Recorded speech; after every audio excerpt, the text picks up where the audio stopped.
Nós vamos iniciar aqui o curso de atualidades ou conhecimentos gerais, como se prefere falar em algumas bancas de concurso público. Nós vamos estar preparando você para uma diversidade de concursos públicos que existem nas mais diversas bancas.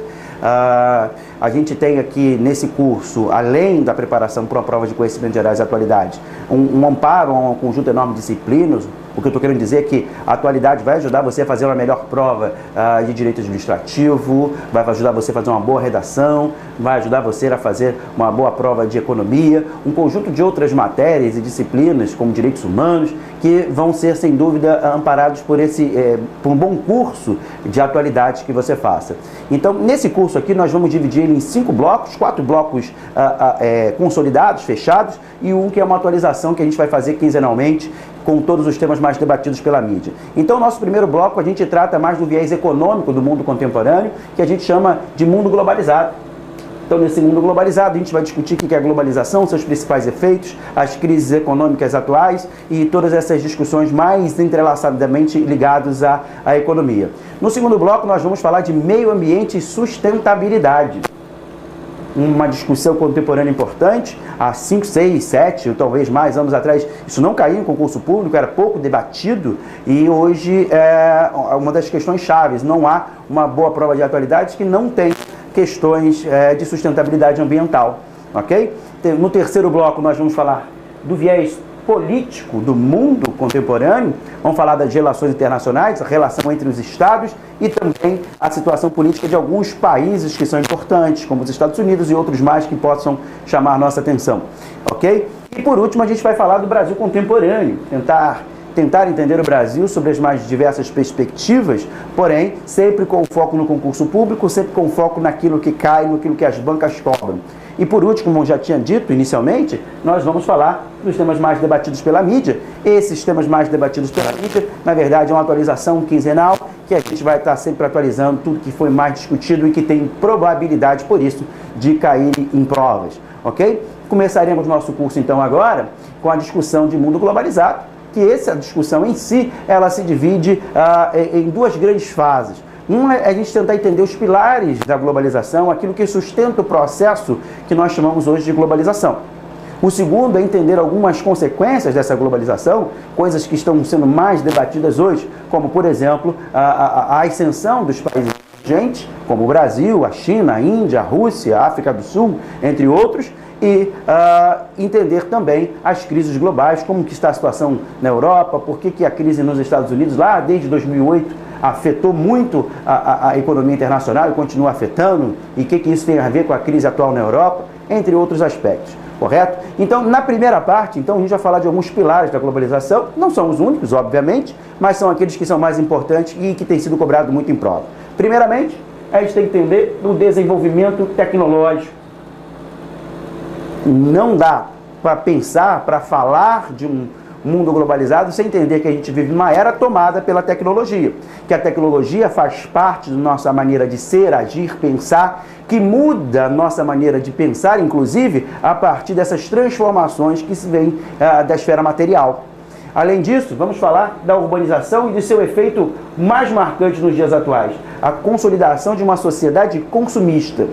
Falaremos ainda da política econômica atual, dando um enfoque na política econômica neoliberal e a sua crítica, a crítica a essa política neoliberal, muito marcante nos dias atuais, sobretudo a partir da crise nos Estados Unidos, né? E falaremos também da formação de blocos econômicos.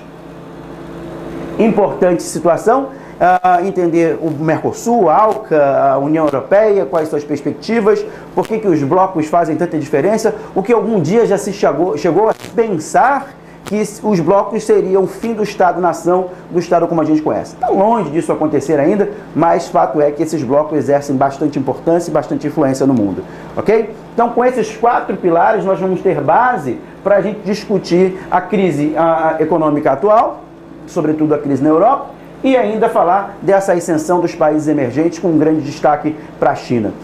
Dentro desse contexto que nós vamos inserir essa nossa primeira fase da discussão, que seria a discussão do mundo globalizado. Depois nós vamos discutir os demais, ok? Então, vem junto comigo para a gente aprender um pouquinho dessa discussão, que vai ser base para a gente entender tudo que está sendo mais debatido na mídia, ok?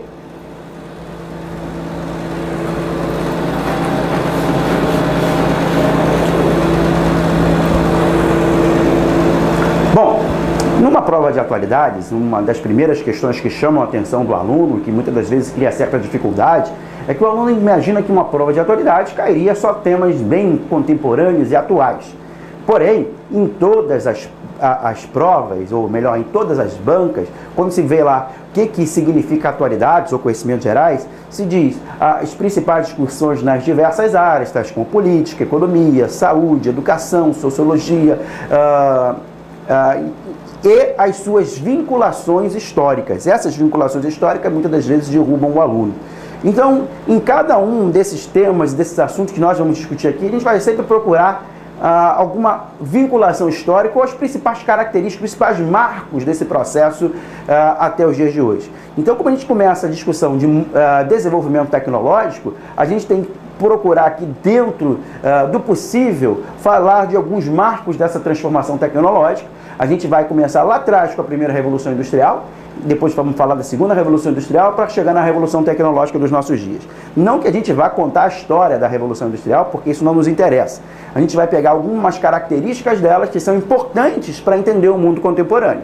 Isso sim a gente precisa fazer como marco desse processo histórico. Então, para a gente pensar em vinculações históricas de desenvolvimento tecnológico, a gente começa com a discussão da primeira Revolução Industrial, também chamada de Revolução Industrial Inglesa. O que essa Revolução Industrial na Inglaterra muda no nosso mundo? Primeiro que com o desenvolvimento dela vai começar a surgir um novo sistema de produção, que seria o sistema capitalista. E esse sistema capitalista, que é a marca dos nossos dias, ele é importante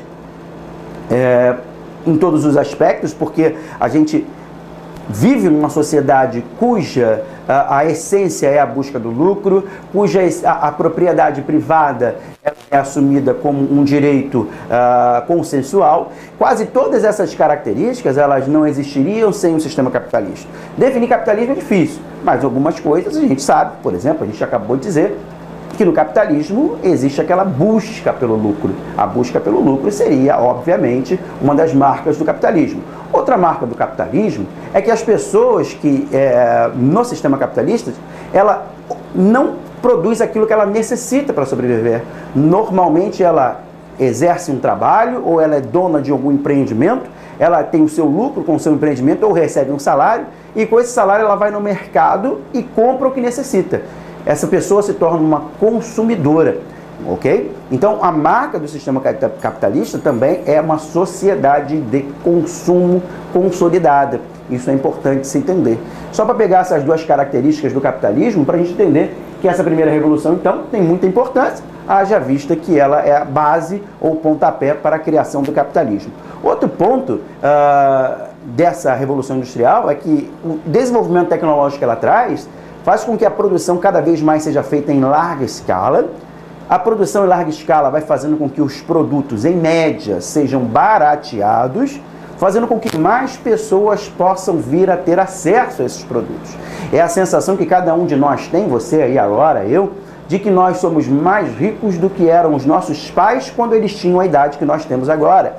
E a tendência é que seus filhos tenham acesso a mais produtos do que você, também gerando essa sensação de enriquecimento generalizado da sociedade. O que a gente não quer dizer com isso que o capitalismo ele elimina as diferenças, muito pelo contrário, ele até as acentua.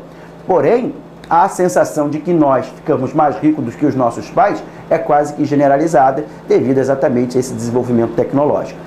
Um terceiro fator da primeira Revolução Industrial que é importante dizer é a urbanização. A gente vai falar um pouquinho melhor dela como um segundo pilar da globalização, então não vou me aprofundar. Mas só para a gente pegar um dado bastante interessante, antes do Brasil se inserir numa era industrial propriamente dita, na década de 20, aproximadamente 20% da população brasileira somente vivia em cidades. Quando a gente pega o censo isso no censo de 1920, quando a gente pega o censo de 2010, 84% dos brasileiros vivem em cidades. Ou seja, da década de 30 para cá, quando começa a se aprofundar o processo de industrialização no Brasil, a urbanização acontece em larga escala. Obviamente, quem vive na cidade pensa de forma diferente, age de forma diferente de quem vive no campo, e essa urbanização é peça imprescindível para o entendimento das sociedades. Sobretudo porque é para solucionar os problemas urbanos que um conjunto de inovações surgem, sobretudo na área da saúde pública, e que melhora constantemente a vida dos habitantes das cidades. Ok? Um outro pilar importante aqui, né, é a utilização do carvão mineral como principal fonte de energia. Por que o carvão mineral faz diferença? Porque é o primeiro combustível fóssil a ser utilizado em larga escala. Mais à frente, com a segunda revolução industrial, entra na era do petróleo.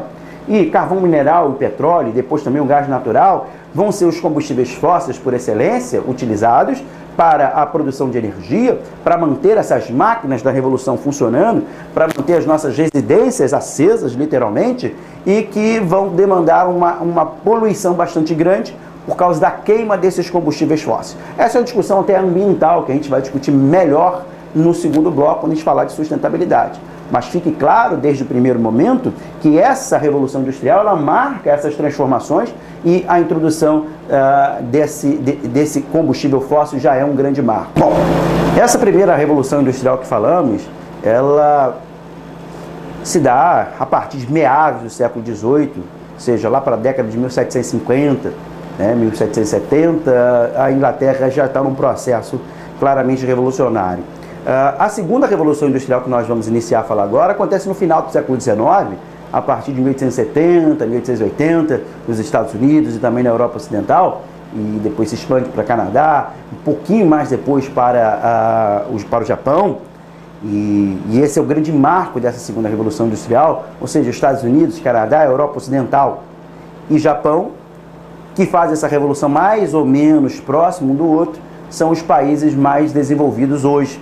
Os países chamados países desenvolvidos são aqueles que iniciaram esse processo de transformação tecnológica bem antes. Aqueles que não fizeram nessa época ficaram atrasados e começaram a ser chamados de países subdesenvolvidos, com um termo mais comum utilizado pelo menos pós-Segunda Guerra Mundial. Então, a primeira grande marca dessa segunda revolução industrial que nós iniciamos agora é que alguns países fazem essas revoluções primeiramente, e esses são os países desenvolvidos hoje, e alguns ficam para trás. Esses são os países que hoje preferimos chamar países em desenvolvimento, ok? Ora, essa revolução, ela amplia quase todos aqueles efeitos que nós já havíamos falado na primeira revolução. Ou seja, desenvolvimento tecnológico, que já havia ocorrido lá, vai ocorrer aqui em larga escala. Urbanização, que já ocorria lá, aqui em larga escala. O capitalismo, que se iniciava com a primeira revolução industrial, agora vai se consolidar nas nações mais desenvolvidas. Vai ser a marca, inclusive, das nações mais desenvolvidas em relação às nações mais atrasadas, ok? Então, essa revolução, ela consolida muito do que se foi feito na primeira. Do ponto de vista tecnológico, se a gente pode destacar a criação da máquina de tiar a vapor na primeira revolução, aqui foi a criação do motor a combustão interna, que propiciou a criação de uma máquina chamada automóvel. A automóvel se tornou, então, a máquina que mudou o mundo. Mudou o mundo por diversos fatores. Por exemplo, se a gente for pensar em urbanização, não seria possível uma urbanização em larga escala, da maneira que vemos hoje, né? Desde 2009, mais de 50% dos seres humanos vivem em cidades. Países como o Brasil, mesmo que tenham se industrializado muito depois, só a partir da década de 1930, né, ou pelo menos a partir dali em larga escala, tem mais de 80% da sua população vivendo em áreas urbanas.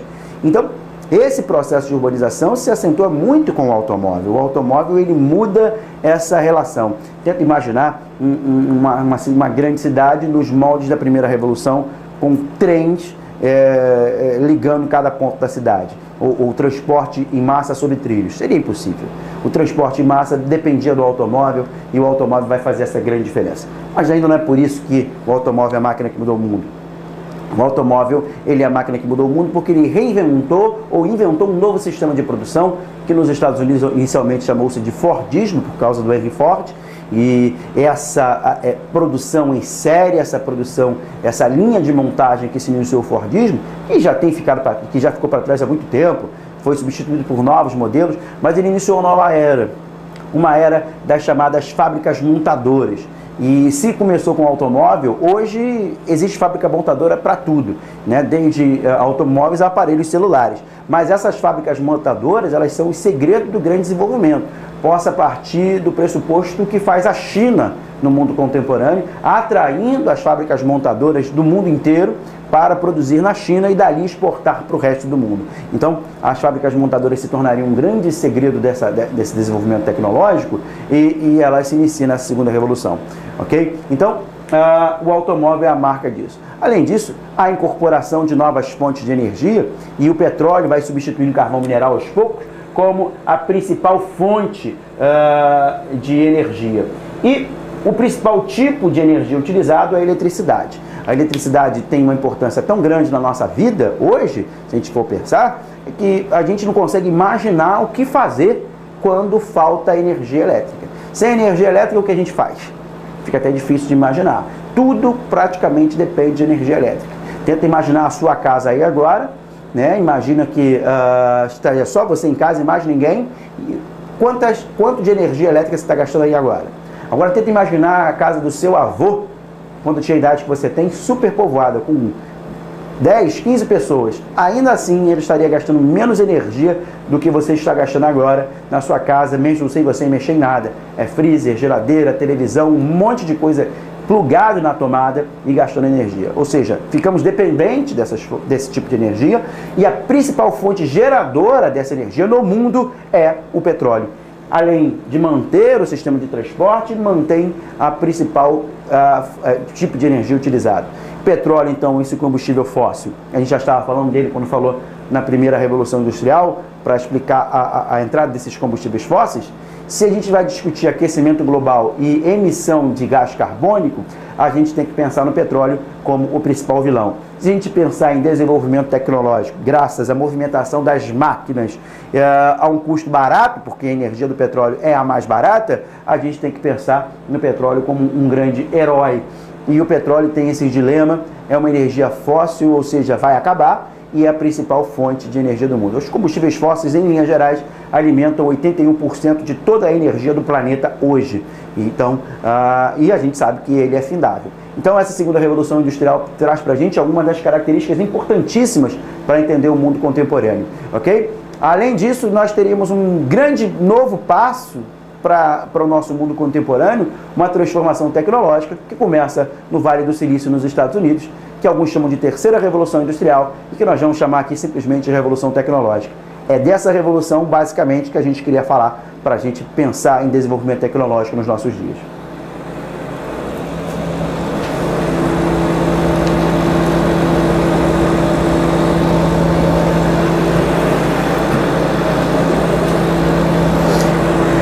Então, agora, a partir da década de 70, pelo menos, uma imensa transformação começa a ocorrer na indústria, começa a ocorrer no mercado de uma maneira geral. É uma revolução que começa no Vale do Silício, nos Estados Unidos, quando transforma o silício no semicondutor moderno. Sai a época das válvulas e entra a época dos chips, a época das clocks de computador e das placas-mãe. Então, o silício, como um experimento importante na transmissão de informações, no armazenamento de dados, permite que, obviamente, ocorra uma imensa transformação tecnológica nos nossos dias. Essa revolução, por isso também, alguns chamam de revolução da microeletrônica. Só que, por mais que ela tenha se iniciado lá em meados da década de 70, a gente ainda vê agora, nesse instante, diferentemente das revoluções anteriores, que no período de 20, 30 anos elas cessaram, a grande quantidade de inovações, elas começaram a ser quase que uma repetição do muito que já tinha sido feito. A revolução tecnológica dos nossos dias, ela iniciou lá na década de 70, mas ela continua viva e firme e forte até hoje. Então, a partir da década de 70 para cá, temos essa imensa transformação, que traz com a gente uma incorporação enorme de novas fontes de energia, energia solar, eólica e tudo mais. Essas fontes não necessariamente se iniciaram com a revolução tecnológica, mas ganharam um novo patamar a partir dessa transformação. A gente tem também a introdução de inúmeras inovações no cotidiano. Isso acontecia nas revoluções anteriores também, mas agora em maior escala. E o que é mais diferente aqui, acontece de forma muito rápida, uma pesquisa está na ponta da tecnologia, na ponta no sistema, na ponta exatamente onde os pesquisadores estão fazendo essa pesquisa, e 3, 4, às vezes 5, 6 anos, essa pesquisa já está consolidada no mercado para que cada um de nós possamos adquirir numa loja qualquer. Então, é muito rápido a transformação entre a ponta, lá no P&D, até a chegada para o consumidor, ok? Ampliação de todos os feitos das revoluções anteriores, só que de forma muito mais dinâmica. E aqui a gente vai falar de algumas indústrias importantes dessa revolução tecnológica para a gente marcar a nossa discussão. Nessa nova era das transformações tecnológicas, né, a gente vai falar aqui agora de algumas das indústrias que são as mais importantes nessa nossa nova fase. Bom, primeira indústria, a gente já falou um pouco dela, a indústria da microeletrônica, né? A transformação que o silício faz parte de um pressuposto de quanto menor o espaço pelo qual percorre um elétron, mais rápido ele vai percorrer, transformando e ampliando a velocidade, né, e ampliando a capacidade desses aparelhos. Então, se você imaginar um celular de 10 anos atrás, né, um celular da Telerge celular ou de uma outra empresa, era um celular gigante, alguns chamam o apelido de tijolão. Você pega um celular contemporâneo, além de ele ter reduzido o espaço, cada vez mais fininho, ele amplia a capacidade. Hoje o celular ele não é usado somente para falar, ele tem uma diversidade enorme de tecnologias incorporadas nele, né? Hoje já é possível você mexer um aparelho na sua casa, estando você no seu trabalho, simplesmente via celular, ok? Então é uma mudança completamente grande e é mais ou menos isso que a microeletrônica introduz, uma transformação intensa. A partir dela, por exemplo, a informática, que não é uma indústria nova, mas que a partir da revolução tecnológica se transforma sensivelmente, vai cada vez mais tomando espaço no nosso dia a dia, no nosso cotidiano. A informática ela produz tudo cada vez mais veloz. Então essa é o grande ganho, sem dúvida alguma, da informática. É a velocidade com que se processam as informações. Informações que num passado não tão distante se demoraria 3, 4 dias para se acessar, um computador faz isso em alguns segundos ou minutos. Então, tenta imaginar você comprando um bem num dia de Natal, por exemplo, ou uma véspera ou próximo disso, num shopping. Quantas pessoas estão ao mesmo tempo passando um cartão numa máquina com você? Diversas pessoas. Mas ao mesmo tempo o computador diz quem tem e quem não tem crédito. Isso é feito online. Tenta imaginar uma pessoa fazendo um crediário na véspera de Natal, sem um computador ou sem um sistema integrado de redes e computadores. Isso seria praticamente inviável da maneira que a gente conhece hoje. Essa transformação, esse dinamismo que a informática traz. Só que ela não fica restrito, obviamente, a um aparelho. A gente não quer falar dos aparelhos, mas as transformações que ele produz na nossa vida. A gente também é assim. A gente também quer tudo muito rápido, quer tudo muito dinâmico, tudo muito veloz, ok? A gente quer estar sempre mais rápido e com mais pressa. Ninguém consegue ficar preso a uma fila ou andar devagar no trânsito. Ou seja, a transformação e essa velocidade ganhou formas sociais. A gente quer tudo isso muito veloz cada vez mais, ok? Uma outra indústria importante para a gente aqui, junto com a informática, é a robótica. Explico-me por quê. A informática e a robótica juntos, elas são as maiores ladras de emprego, digamos assim. A ideia de que você coloca uma máquina e manda 10 trabalhadores embora. Tanto a robótica quanto a informática melhoram a qualidade de vida, isso é indiscutível. Um carro hoje é feito basicamente por braços mecânicos e são muito melhores do que os carros das gerações anteriores. Mas esses braços mecânicos são comandados por pessoas, sim, mas que apertam botões. Uma pessoa faz o trabalho de 10, 15, 20 no passado razoavelmente próximo. O grande sindicato no ABC Paulista, o Sindicato dos Trabalhadores da Indústria Automobilística, que inclusive produziu um presidente no Brasil, o presidente Lula, ele era muito forte porque dependia de muitos trabalhadores. Hoje eles são tão mais frágeis por dependerem cada vez menos de trabalhadores. As máquinas ocupam o espaço dos seres humanos. Isso acontece na robótica quanto acontece na informática. Por outro lado, como eu já disse, esses produtos são de muito maior qualidade, ok? Além disso, nós temos as telecomunicações como parte importante do nosso mundo. Dizemos que a nossa sociedade é a sociedade da informação. A sociedade da informação a que nós vivemos, ela é fruto dessa indústria das telecomunicações, que teve um grande salto de qualidade no pós-Segunda Guerra Mundial, no meio da Guerra Fria, com a instalação de satélites pelas potências da época, e depois da Revolução Tecnológica, com os cabos, fibra ótica e outras coisas mais, permitindo que a gente tivesse informações de qualquer canto do mundo, quase que em tempo real. Então, a gente tem muito mais acesso à informação do que as gerações anteriores a nós. Isso não quer dizer que a gente é melhor ou pior, só quer dizer que a gente sabe mais e com maior qualidade. Agora, a maneira como se utiliza essa informação continua sendo a grande questão, ok? Então, o acesso à informação é um marco do nosso tempo e devemos muito à indústria das telecomunicações, junto, obviamente, também com a indústria da informática. A indústria da química fina, importante, sobretudo a parte da indústria farmacêutica, ajuda muito a gente a entender o mundo. Só pegar um dado para a gente entender. A gente vai no Brasil na década de 1980, início dos anos 80, a expectativa de vida do brasileiro ao nascer era de 60 anos. Quando a gente chega agora em 2010, a expectativa de vida do brasileiro ao nascer, num dado consolidado, censo 2010, é 73 anos, 73,4. Ou seja, em pouco mais de 30 anos, a média da expectativa de vida no Brasil cresceu quase 15 anos. E isso tem tudo a ver com a indústria farmacêutica, tem a ver com a melhora da qualidade da saúde pública de uma maneira geral. Mas a indústria farmacêutica ela tem um peso muito grande. Doenças que outrora eram consideradas doenças terminais, como por exemplo a lepra, que hoje mudamos o nome para hanseníase, exatamente pelo preconceito que se criou em cima dessa doença. Era uma doença, em tempos antigos, terminais. E que causava isolamento das pessoas. Hoje, ela é cuidada num posto de saúde de forma razoavelmente tranquila. Se for detectado no início, nem sequela fica. É uma doença razoavelmente fácil de se curar. E, comparando com o passado, era um desastre. Então, é só para a gente ver o quanto que ela mexe dessa expectativa de vida. Mas aqui dá para a gente também tirar um outro dado, que eu acho que é muito interessante sempre a gente pensar. A tecnologia em si é avanço, ela não é bem nem mal. Bem e mal, muitas das vezes, a maneira que a gente utiliza ela.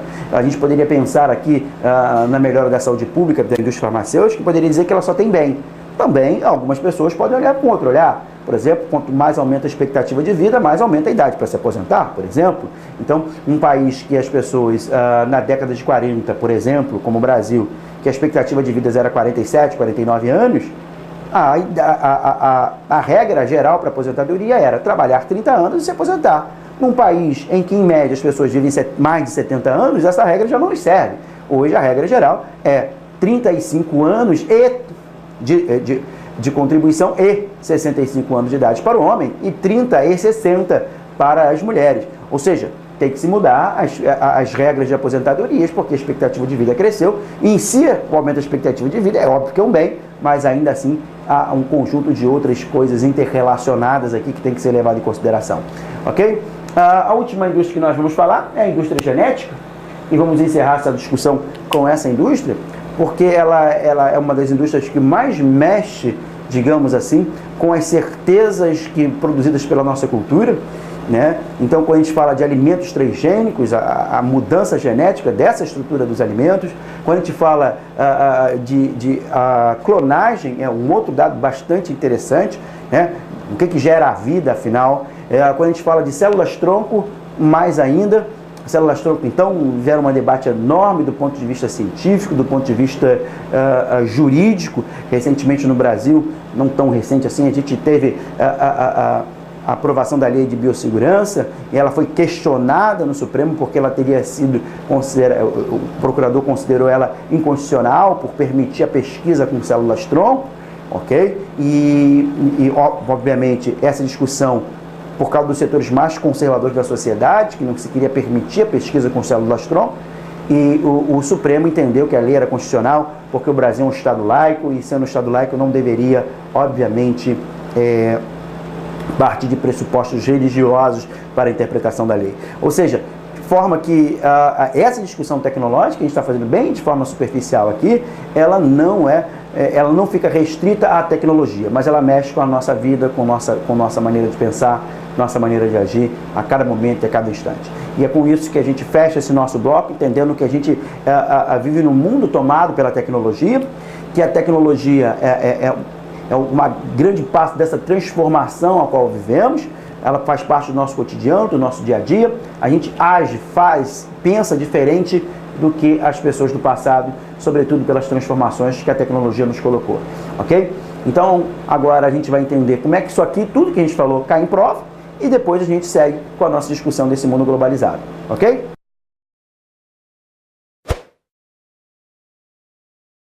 Nós vamos iniciar aqui o curso de atualidades ou conhecimentos gerais, como se prefere falar em algumas bancas de concurso público. Nós vamos estar preparando você para uma diversidade de concursos públicos que existem nas mais diversas bancas.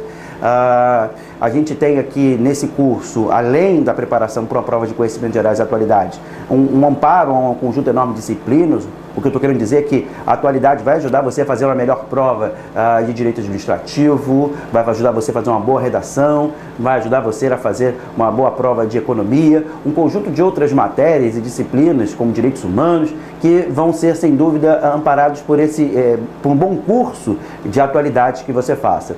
Então, nesse curso aqui, nós vamos dividir ele em 5 blocos, 4 blocos consolidados, fechados, e um que é uma atualização que a gente vai fazer quinzenalmente, com todos os temas mais debatidos pela mídia. Então, nosso primeiro bloco, a gente trata mais do viés econômico do mundo contemporâneo, que a gente chama de mundo globalizado. Então, nesse mundo globalizado, a gente vai discutir o que é a globalização, seus principais efeitos, as crises econômicas atuais e todas essas discussões mais entrelaçadamente ligadas à economia. No segundo bloco, nós vamos falar de meio ambiente e sustentabilidade.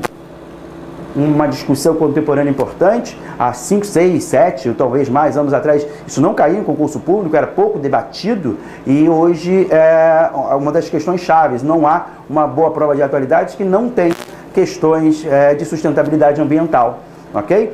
No terceiro bloco nós vamos falar do viés político do mundo contemporâneo, vamos falar das relações internacionais, a relação entre os estados e também a situação política de alguns países que são importantes, como os Estados Unidos e outros mais que possam chamar nossa atenção, ok? E por último a gente vai falar do Brasil contemporâneo, tentar entender o Brasil sobre as mais diversas perspectivas, porém sempre com foco no concurso público, sempre com foco naquilo que cai, naquilo que as bancas cobram. E por último, como eu já tinha dito inicialmente, nós vamos falar dos temas mais debatidos pela mídia. Esses temas mais debatidos pela mídia, na verdade, é uma atualização quinzenal que a gente vai estar sempre no nosso mundo. Primeiro que com o desenvolvimento dela vai começar a surgir um novo sistema de produção, que seria o sistema capitalista. E esse sistema capitalista, que é a marca dos nossos dias, ele é importante em todos os aspectos, porque a gente vive numa sociedade cuja a essência é a busca do lucro, cuja a propriedade privada é assumida como um direito consensual. Quase todas essas características elas não existiriam sem o sistema capitalista. Definir capitalismo é difícil, mas algumas coisas a gente sabe. Por exemplo, a gente acabou de dizer que no capitalismo existe aquela busca pelo lucro. A busca pelo lucro seria, obviamente, uma das marcas do capitalismo. Outra marca do capitalismo é que as pessoas que, no sistema capitalista, ela não produz aquilo que ela necessita para sobreviver. Normalmente ela exerce um trabalho ou ela é dona de algum empreendimento, ela tem o seu lucro com o seu empreendimento ou recebe um salário e com esse salário ela vai no mercado e compra o que necessita. Essa pessoa se torna uma consumidora, ok? Então, a marca do sistema capitalista também é uma sociedade de consumo consolidada. Isso é importante se entender. Só para pegar essas duas características do capitalismo, para a gente entender que essa primeira revolução, então, tem muita importância, haja vista que ela é a base ou pontapé para a criação do capitalismo. Outro ponto dessa revolução industrial é que o desenvolvimento tecnológico que ela traz faz com que a produção cada vez mais seja feita em larga escala. A produção em larga escala vai fazendo com que os produtos, em média, sejam barateados, fazendo com que mais pessoas possam vir a ter acesso a esses produtos. É a sensação que cada um de nós tem, você aí agora, eu, de que nós somos mais ricos do que eram os nossos pais quando eles tinham a idade que nós temos agora. E a tendência é que seus filhos tenham acesso a mais produtos do que você, também gerando essa sensação de enriquecimento generalizado da sociedade. O que a gente não quer dizer com isso que o capitalismo ele elimina as diferenças, muito pelo contrário, ele até as acentua. Para a gente discutir a crise econômica atual, sobretudo a crise na Europa, e ainda falar dessa ascensão dos países emergentes com um grande destaque para a China. É dentro desse contexto que nós vamos inserir essa nossa primeira fase da discussão, que seria a discussão do mundo globalizado. Depois nós vamos discutir os demais, ok? Então, vem junto comigo para a gente aprender um pouquinho dessa discussão, que vai ser base para a gente entender tudo que está sendo mais debatido na mídia, ok?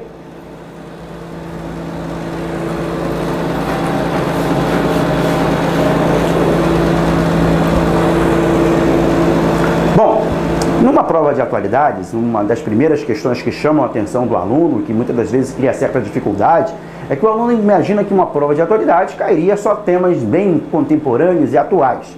Porém, em todas as provas, ou melhor, em todas as bancas, quando se vê lá o que significa atualidades ou conhecimentos gerais, se diz as principais discussões nas diversas áreas, tais como política, economia, saúde, educação, sociologia,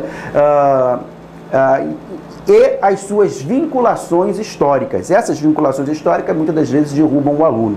Então, em cada um desses temas, desses assuntos que nós vamos discutir aqui, a gente vai sempre procurar alguma vinculação histórica ou as principais características, os principais marcos desse processo até os dias de hoje. Então, como a gente começa a discussão de desenvolvimento tecnológico, a gente tem que procurar aqui dentro do possível falar de alguns marcos dessa transformação tecnológica. A gente vai começar lá atrás com a primeira Revolução Industrial, depois vamos falar da segunda Revolução Industrial para chegar na Revolução Tecnológica dos nossos dias. Não que a gente vá contar a história da Revolução Industrial, porque isso não nos interessa. A gente vai pegar algumas características delas que são importantes para entender o mundo contemporâneo. Isso sim a gente precisa fazer como marco desse processo histórico. Então, para a gente pensar em vinculações históricas de desenvolvimento tecnológico, a gente começa com a discussão da primeira Revolução Industrial, também chamada de Revolução Industrial Inglesa. O que essa Revolução Industrial na Inglaterra muda na nossa, atualizando tudo que foi mais discutido e que tem probabilidade, por isso, de cair em provas, ok? Começaremos nosso curso, então, agora, com a discussão de mundo globalizado, que essa discussão em si, ela se divide em duas grandes fases. Uma é a gente tentar entender os pilares da globalização, aquilo que sustenta o processo que nós chamamos hoje de globalização.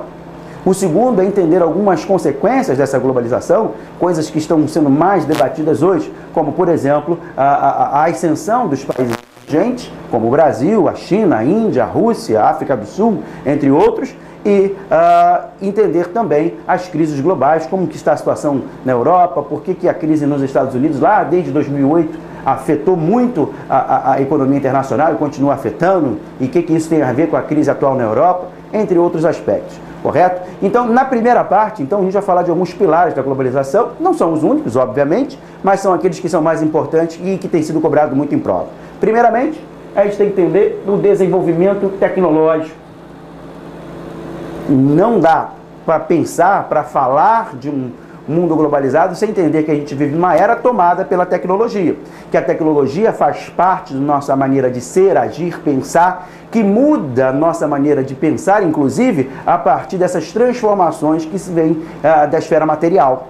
Além disso, vamos falar da urbanização e de seu efeito mais marcante nos dias atuais, a consolidação de uma sociedade consumista.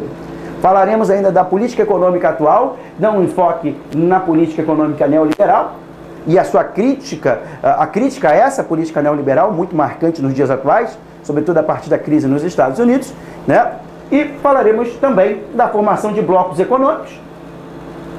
Importante situação, entender o Mercosul, a ALCA, a União Europeia, quais são as perspectivas, por que os blocos fazem tanta diferença, o que algum dia já se chegou a pensar que os blocos seriam o fim do Estado-nação, do Estado como a gente conhece. Está longe disso acontecer ainda, mas fato é que esses blocos exercem bastante importância e bastante influência no mundo, ok? Então, com esses 4 pilares, nós vamos ter base, porém, a sensação de que nós ficamos mais ricos do que os nossos pais é quase que generalizada devido exatamente a esse desenvolvimento tecnológico.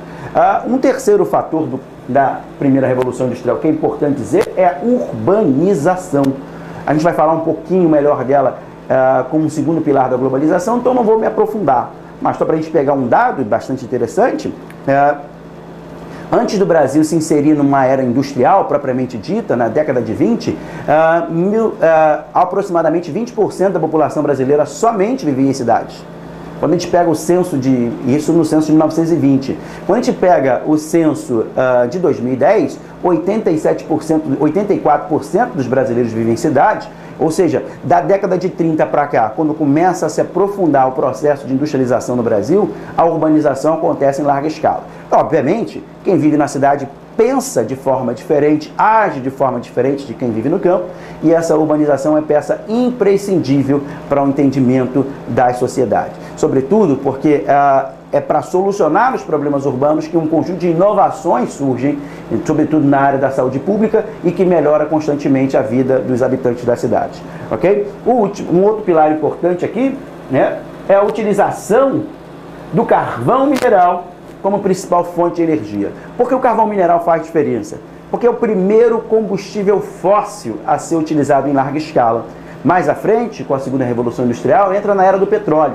E carvão mineral e petróleo, e depois também o gás natural, vão ser os combustíveis fósseis por excelência utilizados para a produção de energia, para manter essas máquinas da revolução funcionando, para manter as nossas residências acesas, literalmente, e que vão demandar uma poluição bastante grande por causa da queima desses combustíveis fósseis. Essa é uma discussão até ambiental, que a gente vai discutir melhor no segundo bloco, quando a gente falar de sustentabilidade. Mas fique claro, desde o primeiro momento, que essa revolução industrial, ela marca essas transformações, e a introdução desse combustível fóssil já é um grande marco. Bom, essa primeira revolução industrial que falamos, ela